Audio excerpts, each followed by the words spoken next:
Now, today is a couple days before April Fool's Day. And this is not an April Fool's video. Today's special topic, April fish. What the heck's that got to do with it? I'll get into it. It's got something to do with France and fish. Down in the bottom here, you'll see what else we're going over. Got some wet soles I'll sprinkle through. I have a poll.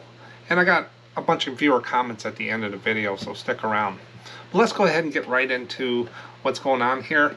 I'm going to go through the wet solds on eBay first. I sold 12 cards on eBay for about $67. Only one card on Etsy for about $5. 0 on Hip. So it's about 13 cards for approximately $70. And you're probably saying, well, that's not a lot. I sold one teapot for $70. Well, I got a lot of teapots. A lot of days in a year. 365 days times $70. $25,500. So if I just sold $70 worth of gross sales every day, that's $25,000, $26,000. And I got a lot of teapots. So that's how quantity rules. That's how it can really help you gain over time the dollars needed for your business. So the first card that sold on eBay is the scene in Harlem Square Ridgely Monument, Baltimore.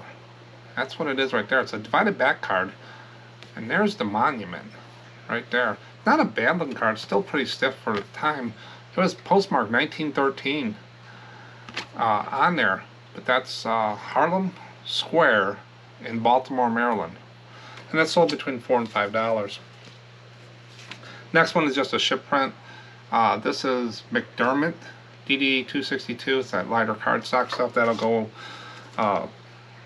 eBay standard envelope for 53 cents in a continental sleeve. Next one is Spearfish Falls, Black Hills, South Dakota. Spearfish Falls. They name stuff cool out there. That's what it is, Spearfish Falls. It's got some logs in the bottom. Now this is a divided back, and if you notice it has the flea market or antique booth. I don't remove that. I just leave that. And that's sold between $4 and $5. I think $4.55. It'll go eBay standard envelope. Next one is Mill Dam, Linden, Michigan.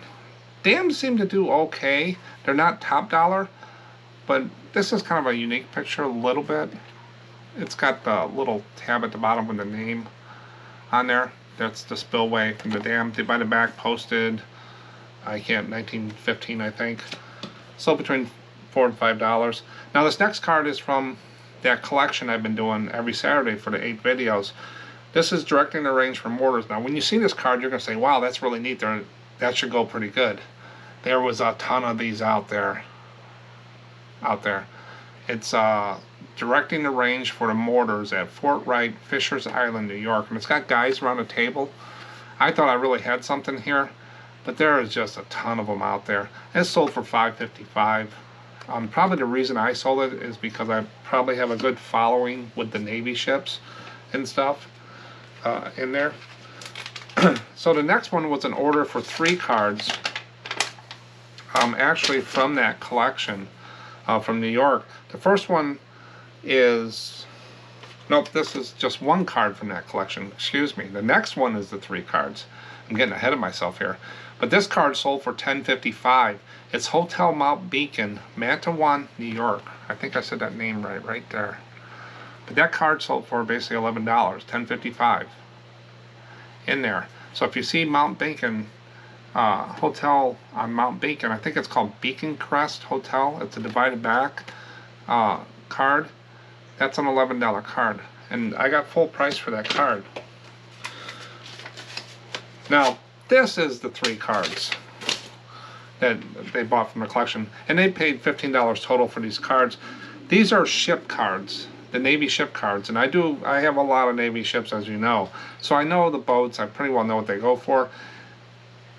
This is the U.S. Kentucky. These are older than I have in my other collection, so I went up $1 on them to $5.55, and I think I got an offer back for $5 a piece, which I will sell these for. This is undivided back, but it's got smoke on there. So I sold 3 of these cards. This is the USS South Carolina. Just a divided back. This is like a hand-painted card, you can tell on there, older. And the next one is the Vermont an older battleship type card. So divided back. So 3 cards, $15. And what I have in my cost, maybe $275 for the cards, the way they're coming out with the album. I'll take it. I mean, I know what the boats will go for. I could probably price them up, but they're probably set. But I got so many ships and boats that I just let them rip. And let me do one more here, and then we'll get into the special topic of April fish. Yes, April fish. Fish. You know, swimming like the fish back there. Fish.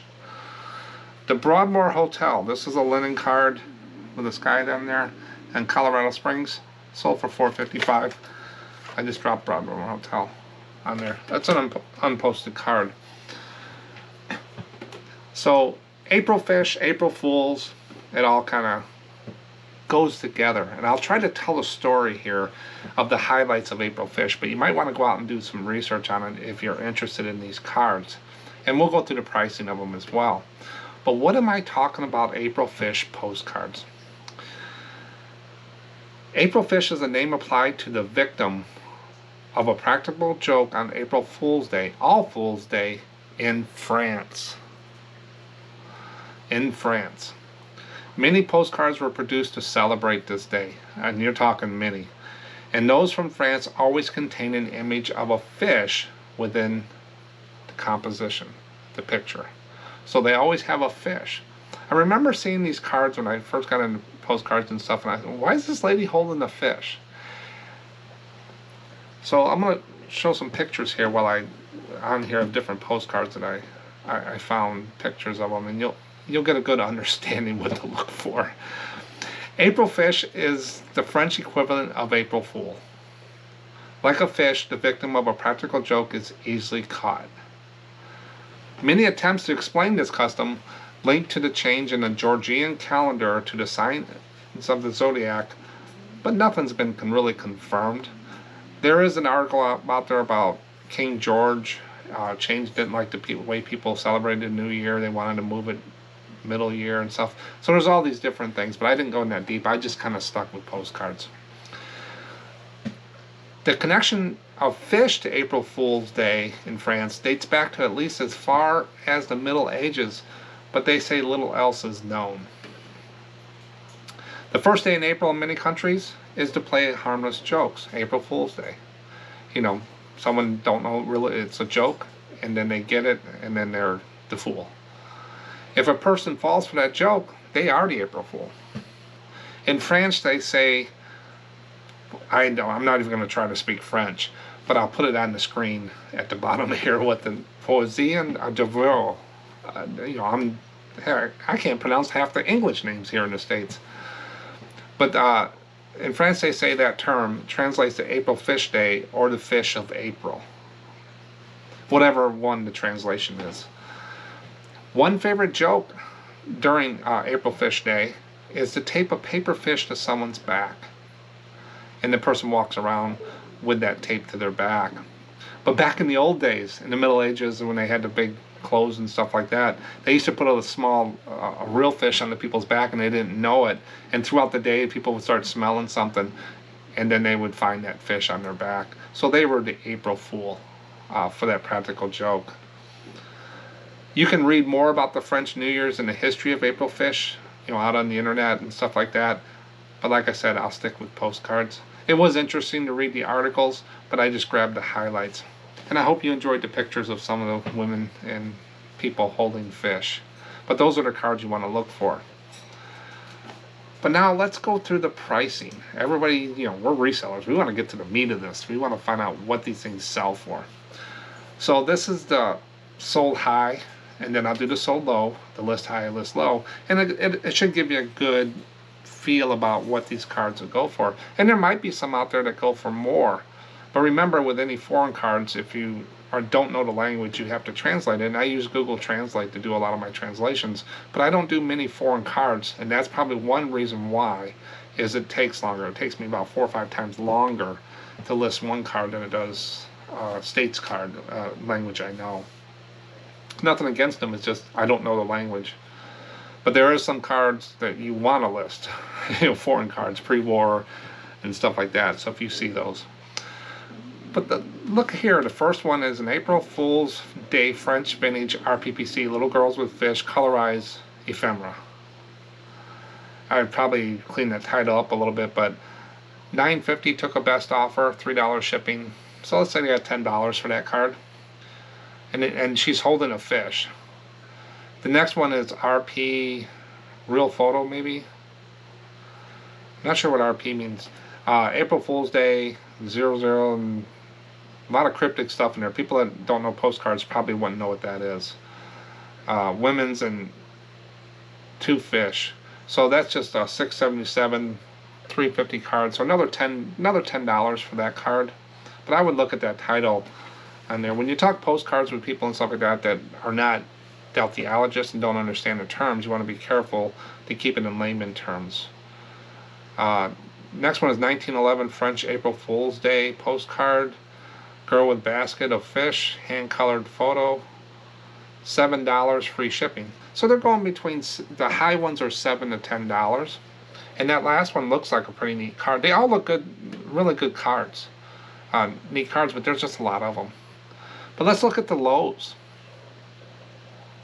The next one is Mayfair Stamps Man. And women, April Fool's Day comic fish French postcard. And then his inventory. He's got that one listed for $3.25. But the other one sold for $7 to $10. I think he's a little low, $1.25 shipping. He could probably go up a little bit with that one. First of April Fool. I'm not for sure why they did that. The SEO is going to pick up both of them. No problem with first or first. I would always try to use words because it's alphabetized. If you use a number, it could be sorted a little differently. But it should pick up either way. Type it into Google. Type in first and then type in the word first and see if you get the same thing. Then you could clean up that title a little. The 1st of April fish, poison little boy and girl French postcard 4/12. Not sure. $3.50, $1. 2 little kids in a boat. I would definitely, if the other ones are selling $7 to $10, put it up at least $6.55 or $6.50 or $7. That's a neat little postcard there. So I think they're a little low on that one. They could have got a little bit more. And then the bottom one is just a fish. World War I, $4.58, $1 shipping, so $5. So they're all between $5 and $10. There's really nothing I found that was, in the 50s to hundreds and something dollars. I kind of throw those out sometimes because they're just harder to find. They're already in collections and stuff. So I try to take the average. So if I do see something, but I think the so lows here compared to the so high, I would have to make a conclusion that they could have went up just a little bit more. But it depends what they want. It's their margin. But then let's take a look and see what people list. This is always the part that gets me. And I try to be good here. I'm not demeaning anybody. Listing high. Listed high. So you got a postcard April fish with Champagne Fantasy embossed. Now I got a video coming out about embossed postcards. Or I did one already. I get confused which one I recorded. But does embossed give you any more money? I'll let you watch the video and make your determination. I have mine. But that one's a nice card, but is it a $49 card compared to the other $7 to $10 cards? Is there anything in this card that I'm missing? I don't know. The next one is Antique CPA Photo Couple Military Fish April, $28. I think the other cards look better than these other cards that are listed for $28 and $40. I would probably pass on these. I don't know enough about them. Maybe there's something there. Let me know in the comments if there is. 2 girls and a big fish.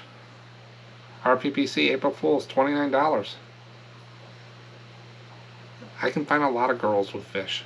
2 girls with fish or RPPCs out there for $7 to $10. These are probably going to sit for a while.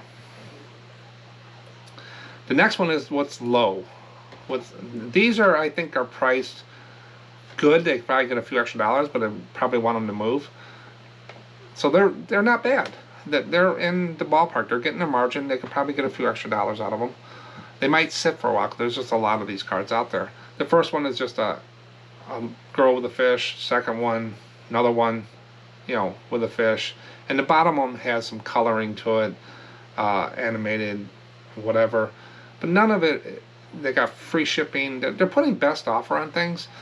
When you're that low a price, to me, there's no time to go back and forth. There's really no room for a best offer. I mean, what are they going to offer, $2 for it?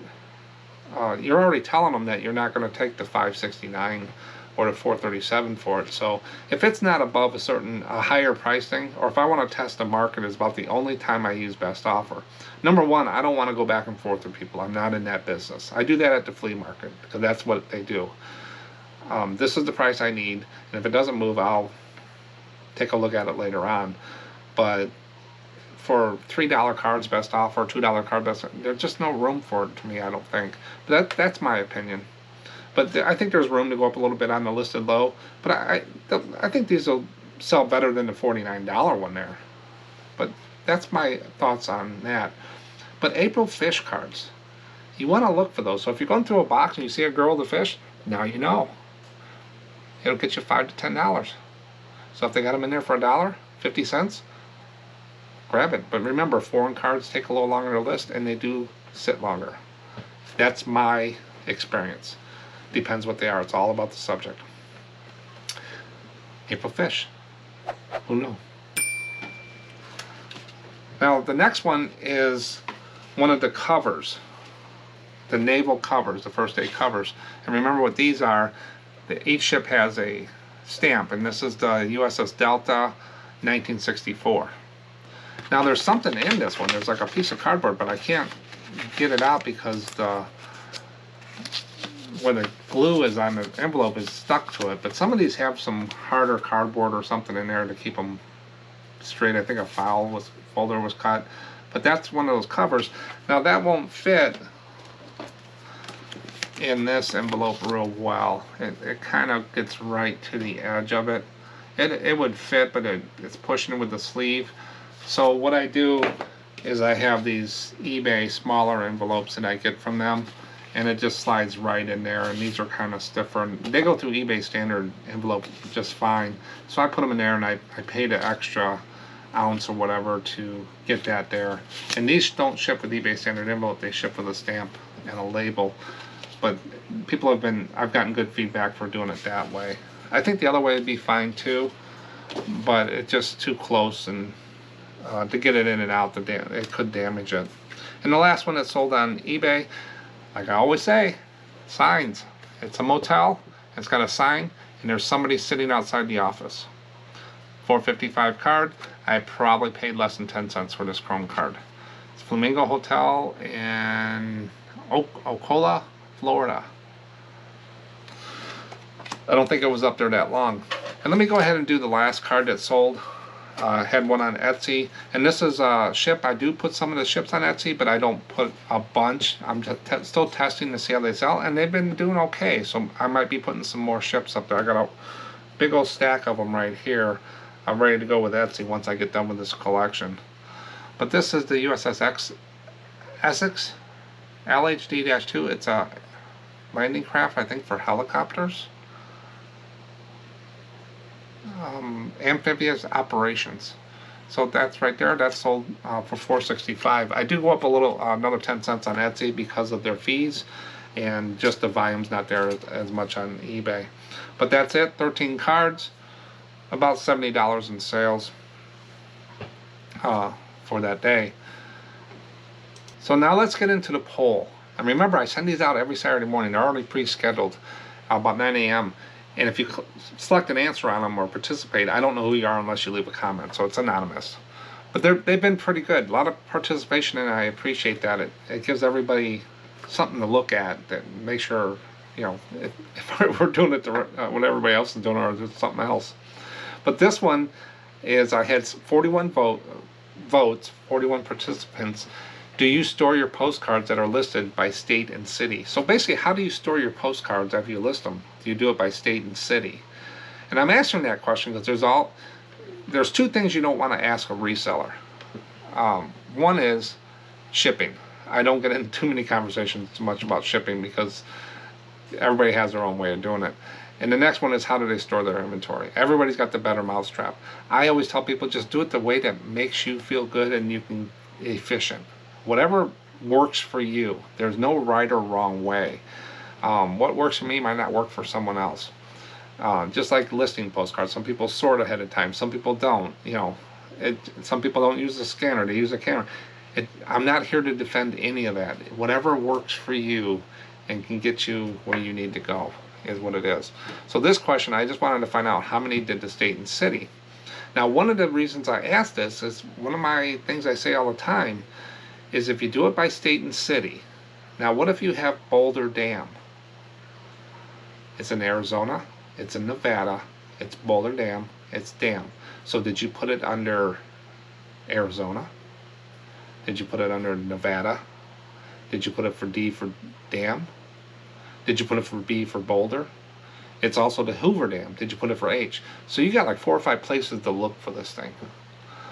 So that's the only thing I always ask people to think about, is how this works for you. Now, if you don't have 30,000 listings, it might be easy to go through, but I'm just telling you, when it starts building up more and more and more, and you get more in depth and you get real serious about it, all of a sudden you got 10 to 20,000 cards.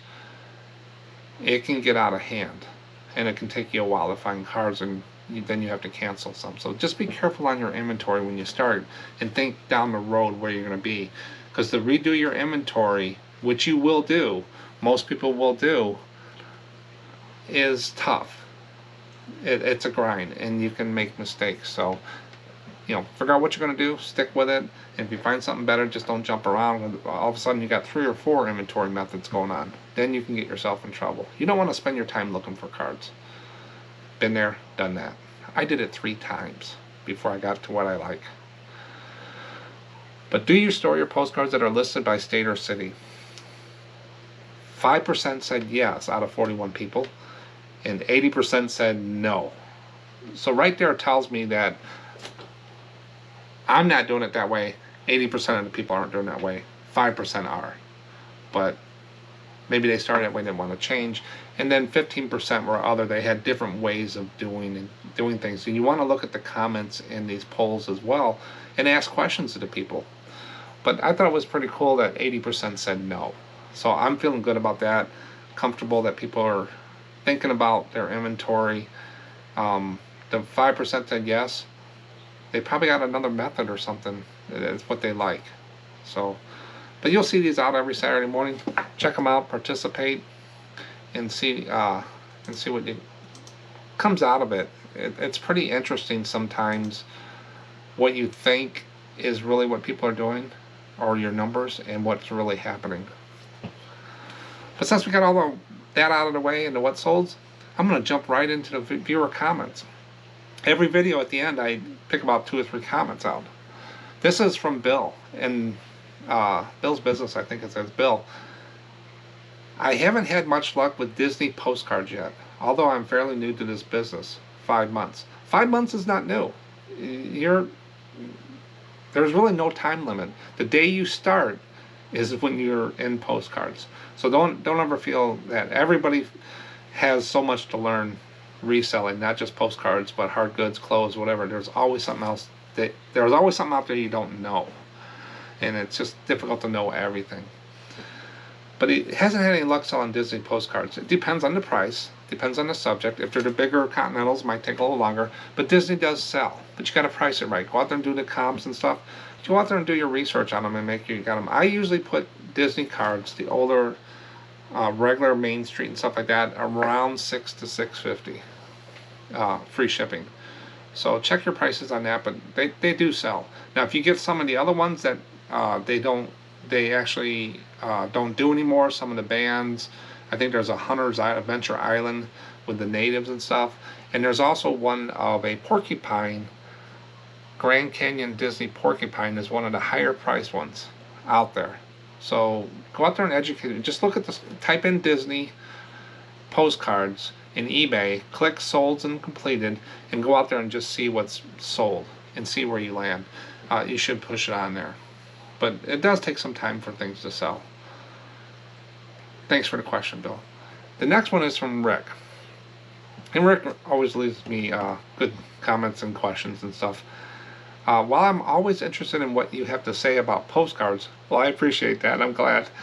I can't help but get distracted by the aquariums.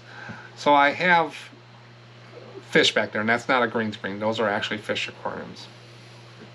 What kind of fish do you keep? What filtration setup do you use? How often do you do water changes? And do some of the things my mind wanders to. Anyways, thanks for the great info you put out. I have learned a lot. Good. Now I did reply to him, but I'll go ahead and kind of paraphrase what I told him, and I'll answer his questions. What kind of fish do you keep? Those are all tropical fish. Let's see, get my finger right. Right up here is a pink kisser gourami. His brother is upstairs, about twice the size. That's Elmer. I call him Elmer because Elmer's blue is white.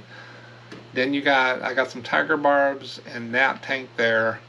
And then in the bottom there, I split that tank, right, the middle tank that's lit up there, the 30-gallon.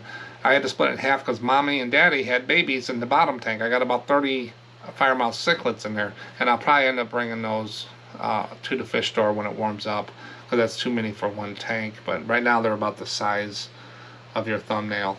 But I looked down there one day and I got 30 to 50 babies in there. So Mommy and Daddy had to go up because they will kill them. They will get territorial, and the father will probably kill them.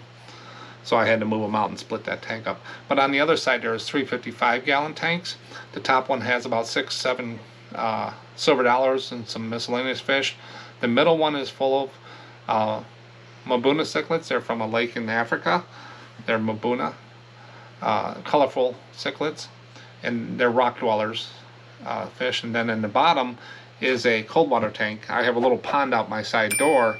It's about 3 foot wide. It's a circle, and I just put regular common goldfish out there, but it's not deep enough to go through our Chicago winters, so I bring them in, put them in the tank there, and they usually live 3 to 5 years. I've had some grow up. They're not the koi because the pond isn't that big, and but we put them out every summer for the kids and stuff, and they like them. And then I bring them in the winter for the 3 or 4 months and put them down there. On the other side of the wall here, I have another 65-gallon tank full of black convict fish. They're convicts because they got white stripes on them and stuff. And I started with 5. I probably got 40 in that thing in there, and I let nature take care of itself. And then upstairs I have a 55-gallon with Elmer's brother up there and some tetras and stuff. So that's what I have for fish, tropical fish. What filtration? Each one is independently filtrated with canister filters on there. They're really easy to do. To clean all the filters on these tanks takes me about maybe an hour. How often do you do water changes? I do water changes once a week. Each one has a small pump in there. I just hit a power strip on the back behind the fish tanks, and it will drain them down. About 25% of the water goes into PVC pipes into my sump and out to the sewer. And then I have a Python hose I use to fill the water up on them all. That takes about an hour. It takes longer just to watch it to fill. It just depends on the water pressure. But we have real good water here. It's a soft water. We don't even have a water softener. It comes from the Kankakee River in Illinois. It is treated, and it's very good water. I don't have to treat it or test it or anything. It's really good. So that's my fish tanks. Thanks for asking, Rick. Woman's work. How do you decide which postcards to list on Etsy, or do they all go on Etsy and eBay? Thanks, Mark. eBay and Etsy are separate listings. So there's no cards on Etsy that are listed anywhere else. eBay and HIP are tied together with their integration. That worked really well until eBay broke their stuff in October. Winter update, whatever. And HIP still hasn't got the sync right. There is a manual way to go on it, but HIP is very low volume, so I can handle that manually. If it got it to be any more of a problem, I would probably stop selling on HIP until they got it together. But I can handle, that's only 5% of my sales. But Etsy and eBay are separate listings on there. How do I decide?